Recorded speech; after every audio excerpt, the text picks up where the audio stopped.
میں بتا رہا ہوں کہ آئیڈیل کون ہے۔ حضرت علی کرم اللہ وجہہ کے بارے میں نبی علیہ السلام نے فرمایا کہ من کنت مولاہ فہذا علی مولاہ، جس کا میں مولا ہوں یہ علی اس کا مولا ہے۔ حضرت ام ہانی رضی اللہ عنہا وہ تھی جو اولین مسلمانوں میں سے تھی، جنہوں نے پہلے اسلام قبول کیا تھا۔ ان خواتین میں ام ہانی بھی تھی۔ معراج کا واقعہ بھی ان کے گھر میں ہوا تھا۔ اپنے شوہر سے اس کو اتنی محبت تھی کہ اس محبت کی وجہ سے اس نے ہجرت بھی نہیں کی۔ وہ مشرک شوہر اس ام ہانی کے ساتھ اس کا یہ ریلیشن شپ یہ جائز تھا یا ناجائز تھا؟ اگر ناجائز ہوتا تو رسول اللہ صلی اللہ علیہ وسلم پناہ دیتے، اور اتنی بڑی خاتون کے اوپر ہم یہ بدکاری کا الزام لگا سکتے ہیں کہ بدکاری کر رہی تھی؟ مولوی ہر جگہ پر بدکاری، وہ داڑھی کی توہین کر دی بدکاری، وہ فلانا ہو گیا بدکاری، ہر چیز کے اندر بدکاری اس کو نظر آتی ہے۔ ہمارے جو شیعہ بھائی ہیں وہ اپنے ذہن کے اندر جو تصورات رکھتے ہیں نا، وہ یہ سمجھتے ہیں کہ اگر جو ہے نا وہ علی ہوتے تو دنیا کے اندر جو ہے نا پتہ نہیں کیا سے کیا ہوتا۔ بھائی ایران کی حکومت موجود ہے۔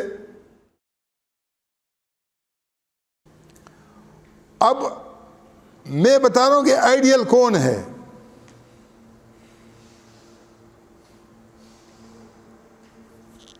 حضرت علی کرم اللہ وجہہ کے بارے میں نبی علیہ السلام نے فرمایا کہ من کنت مولاہ فہذا علی مولاہ، جس کا میں مولا ہوں یہ علی اس کا مولا ہے۔ مولا کے ساتھ اگر نہ ملاؤ نا، مولانا، تو ہمارا مولا، ہمارا سردار، ہمارا بڑا، جس کے پاس ہمارا اختیار ہے، مولانا کا اب تو مولانا کی کوئی شمار و قطار ہی نہیں ہے نا، سارے مولانا ہے۔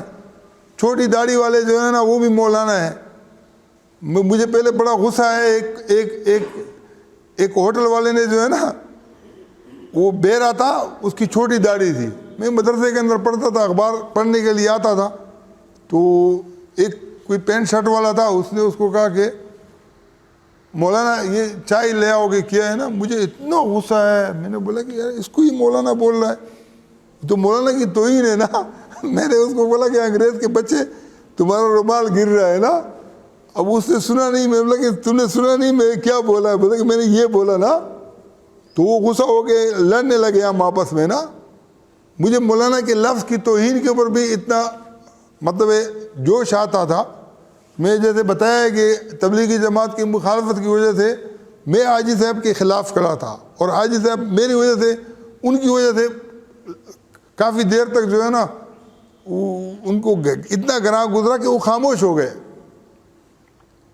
تو یہ جذبات ہوتے ہیں، لیکن یہ جذبات کسی کام کے نہیں ہیں۔ ان جذبات کے کوئی ایسے نتائج نہیں ہیں جس کو آدمی جو ہے نا اس کا کوئی جو ہے نا وہ نکال سکے، کوئی نتیجہ نکال سکے۔ تو جو کیا بات کر رہا تھا میں؟ ہاں، حضرت علی کرم اللہ وجہہ کیا ہیں؟ مولا ہیں، اور اتھینٹک، جس کی سند نبی علیہ السلام نے دی ہے کہ یہ مولا ہے۔ اس سے بڑا کوئی مولانا ہو سکتا ہے؟ جب مکہ فتح ہوا تو ان کی جو ہمشیرہ تھی حضرت ام ہانی رضی اللہ عنہا، وہ تھی جو اولین مسلمانوں میں سے تھی، جنہوں نے پہلے اسلام قبول کیا تھا۔ ان خواتین میں ام ہانی بھی تھی۔ معراج کا واقعہ بھی ان کے گھر میں ہوا تھا۔ اس کو اپنی شوہر سے اتنی محبت تھی، اس کا شوہر مشرک تھا، اپنے شوہر سے اس کو اتنی محبت تھی کہ اس محبت کی وجہ سے اس نے ہجرت بھی نہیں کی۔ حالانکہ اللہ کا حکم تھا نا کہ ہجرت کرو، وہ وہاں رہ گئی۔ اب حضرت علی کرم اللہ وجہہ نے جب مکہ فتح ہوا تو ان کی بہن بھاگتی ہوئی نبی علیہ السلام کے پاس آئی، اور نبی علیہ السلام کو کہا کہ یا رسول اللہ علیہ وسلم، میرے شوہر کو، جو مشرک شوہر ہے، اس کو میرا بھائی قتل کرنا چاہتا ہے، آپ میرے شوہر کو جو ہے نا پناہ دو۔ تو نبی علیہ السلام نے فرمایا کہ اس کو بھی پناہ ہے، جس کو بھی پناہ دینا چاہو پناہ دے دو۔ اب نبی علیہ السلام نے پناہ دے دی۔ وہ مشرک شوہر اس ام ہانی کے ساتھ اس کا یہ ریلیشن شپ یہ جائز تھا یا ناجائز تھا؟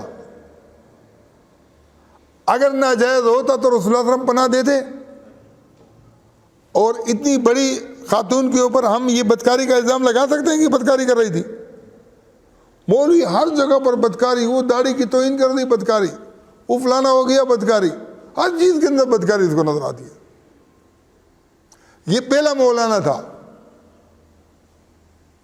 جس کی نبی علیہ السلام نے تصحیح کی، اور ایسا نہیں تھا کہ ہمارے مولویوں کی طرح جو ہے نا جب وقت آئے تو آج بولے کہ یار بدل جاؤ، معاملہ یہ نہیں تھا، قرآن میں پہلے سے موجود تھا۔ قرآن کے اندر اللہ تعالیٰ نے فرمایا تھا کہ جو خواتین ہجرت کر کے آپ کے پاس آئیں آپ ان سے امتحان لو، اگر معلوم ہو کہ یہ مومن ہیں تو ان کو پھر واپس اپنے شوہروں کے پاس مت لوٹاؤ۔ لا ہن حل لہم ولا ہم یحلون لہم لہن، نہ ان کے لیے وہ حلال ہے نہ وہ ان کے لیے حلال ہے۔ اب ام ہانی نے ہجرت تو نہیں کی تھی، اور حلال کا مسئلہ یہ تھا بھی نہیں جو مولویوں کے ذہن کے اندر بیٹھا ہوا ہے، یہ والا حلال حرام نہیں تھا۔ اگر یہ والا ہوتا تو چلو یہ ہم نے مان لیا کہ جو مومن ہے اس کے لیے تو اس کی یہ حرام کاری ہو جائے گی، حلال نہیں ہے، تو اس کے لیے کیوں کہا ہے کہ اس کے لیے حلال نہیں ہے؟ بھئی ایک عورت جو ہے نا جب بھاگ کے آتی ہے اس کے اوپر اگر آپ شوہر کے دوبارہ حوالے کرو گے، وہ مومن ہوگی تو اس کے اوپر تشدد کرے گا کہ نہیں؟ اس بنیاد کے اوپر جو ہے اللہ تعالیٰ نے کہا کہ اگر وہ واقعتاً منافق نہیں ہے، خلوص سے آئی ہے، تو اس کو واپس مت لوٹاؤ۔ پھر یہاں جو کوئی نکاح کرنا چاہے وہ اس کا تعلق کٹ گیا، لیکن جس نے ہجرت نہیں کی اس کے لیے تو یہ بات نہیں تھی۔ بات سمجھ میں آ رہی؟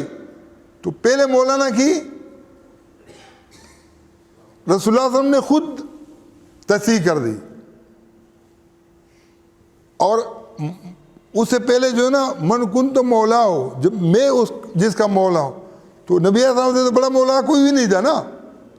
جب حضرت خولا نے شوہر کے بارے میں فتویٰ پوچھا، نبی صلی اللہ علیہ وسلم نے فرمایا کہ حرام ہو چکی ہو، تو وہ جو سب کا مولا ہے اوپر والا، اس نے اس مولا کی بھی تصحیح کی کہ نہیں؟